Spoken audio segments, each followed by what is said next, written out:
Hi guys, তো আজকের এই ভিডিওটা এখান থেকেই শুরু করছি।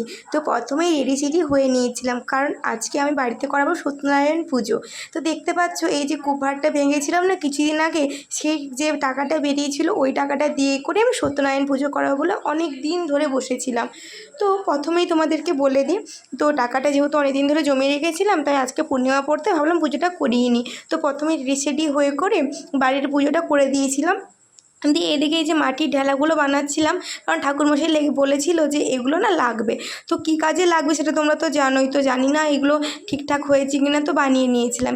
এখানে দিদির বান্ধবী এসেছিলো, তো মানুষই দিয়ে এখানে চারিদিকটাই আলপনা দিয়ে দিচ্ছিলো। দেখো কী সুন্দর আলপনা দিয়েছে। আর এদিকে যে পুজোর যে সামগ্রীগুলো সব বাবা এনে দিয়েছিলো, সব জড়ো করে এক জায়গায় রেখেছিলাম যাতে তখন তাড়াহুড়ো না হয়।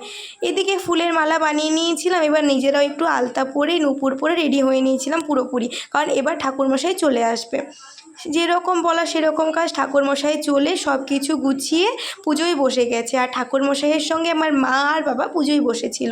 বাস পুজো হয়ে যাওয়ার পরে হোমযজ্ঞ হচ্ছিল।